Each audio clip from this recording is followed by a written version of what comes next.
L'Ardèche est un des hauts lieux touristiques de la France. Terre de contraste et terre d'accueil, entre Pont d'Arc et Montgerbier-des-Joncs, vous trouverez de mai à octobre la panoplie complète des activités de plein air.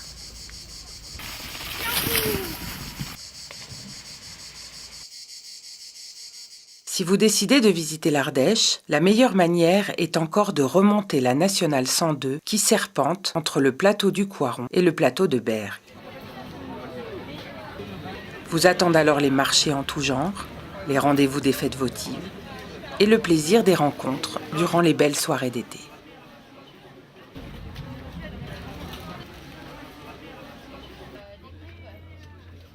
Notre voyage en pays Bergues et Coiron vous impressionnera par la variété de ses paysages et la beauté de ses villages. En quittant la vallée du Rhône, vous entrez en Ardèche par la grande porte, celle de Viviers. Viviers est la capitale historique de l'Ardèche, à laquelle elle a donné son ancien nom, Vivarais.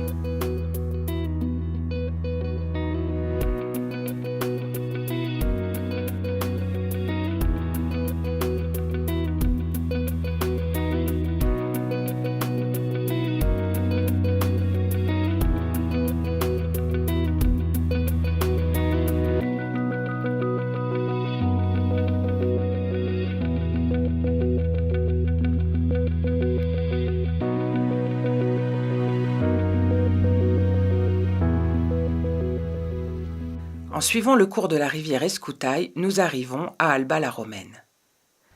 Au pied du château du XVIe siècle, le village actuel et le hameau de la Roche conservent de leur période médiévale un labyrinthe de rues bordées de maisons. L'architecture, mêlant basalte et calcaire, donne un charme tout particulier à ce village de caractère. Alba était durant l'Antiquité la capitale des Helviens. L'espace muséal qui vient d'ouvrir ses portes vous invite à un voyage dans le temps.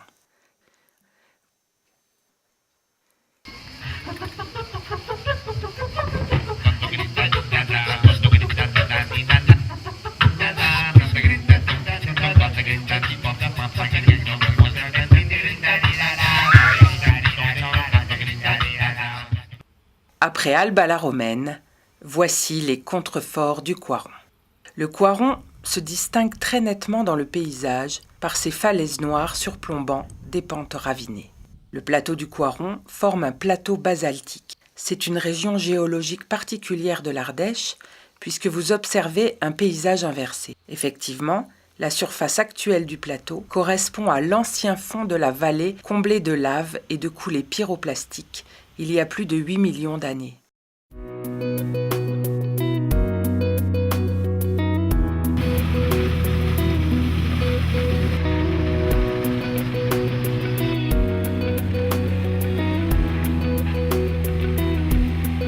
Le Coiron offre un paysage agricole classique. Quelques cultures de céréales, beaucoup de vignes, mais surtout de l'élevage.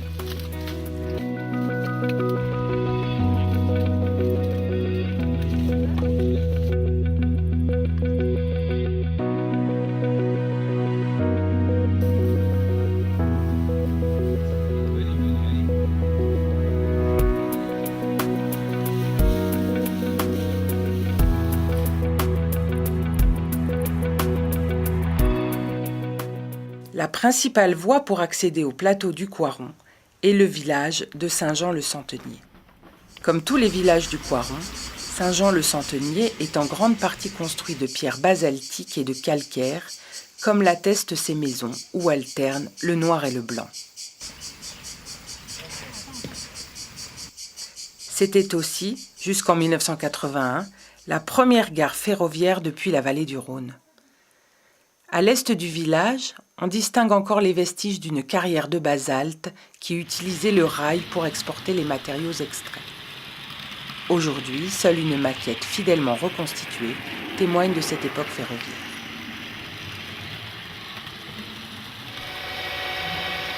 Malgré tout, Saint-Jean est un village dynamique. Son activité principale reste l'agriculture, mais il regroupe aussi de nombreuses entreprises modernes.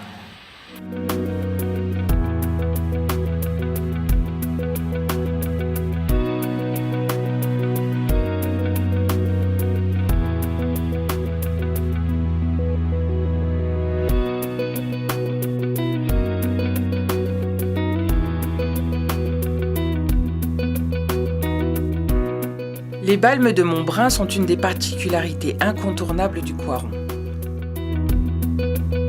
C'est un ancien village troglodyte du XIe siècle, creusé à différents niveaux de la falaise.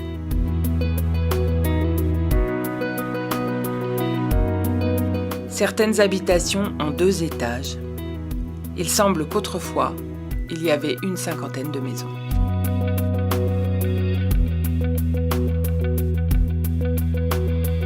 Sautre est un village remarquable par sa situation au pied de sa colline de basalte que l'on appelle un bec.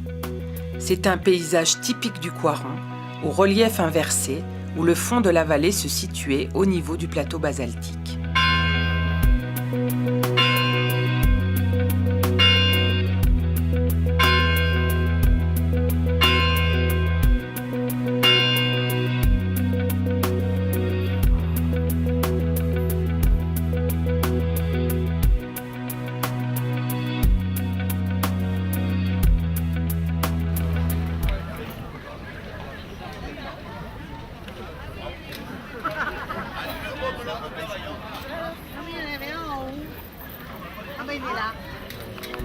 Mirabel, sur son piton rocheux, domine la vallée de l'Ozon. De la tour, la vue porte loin et justifie le nom du village qui, en occitan, désigne un belvédère.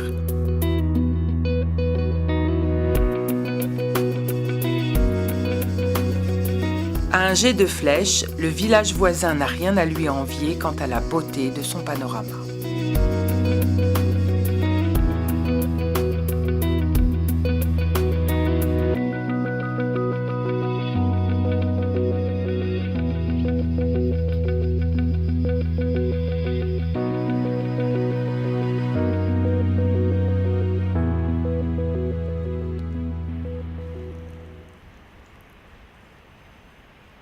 Ne vous laissez pas impressionner par ce défilé de chèvres bipèdes.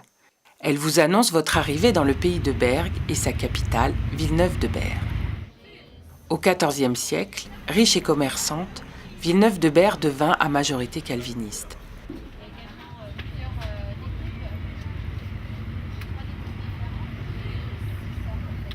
L'enfant du pays, Olivier de Serres, natif de Villeneuve-de-Berg, est considéré comme le père de l'agronomie française. Il est l'auteur d'un vaste traité paru au XVIIe siècle qui pose le fondement de l'agriculture moderne. Son domaine du Pradel est aujourd'hui devenu un espace muséal qui permet de suivre l'évolution des pratiques agricoles depuis la Renaissance jusqu'à nos jours. L'Office de tourisme vous accueille avec une riche documentation. Il vous sera utile pour vous orienter dans ce foisonnement de sites et de villages à découvrir. Au sud de Villeneuve-de-Berg, vous entrez dans la vallée de l'Iby. Falaises de calcaire et rivières souterraines vous amèneront tout droit vers les gorges de l'Ardèche et le nouvel espace de reconstitution de la grotte Chauvet-Pont d'Arc. Le village de Vaugué est classé parmi les plus beaux villages de France. Son château Renaissance et ses jardins en terrasse surplombent la rivière. Perdez-vous dans ces ruelles dignes du Moyen-Âge. Ce labyrinthe vous amènera immanquablement à flâner auprès de la rivière Ardèche. La rue des Puces est l'une des rues les plus étroites de France. Ici se termine notre voyage en pays Bergues et Coiron. Vaugué est notre terminus et la vallée de l'Ardèche vous invite à présent à une autre balade.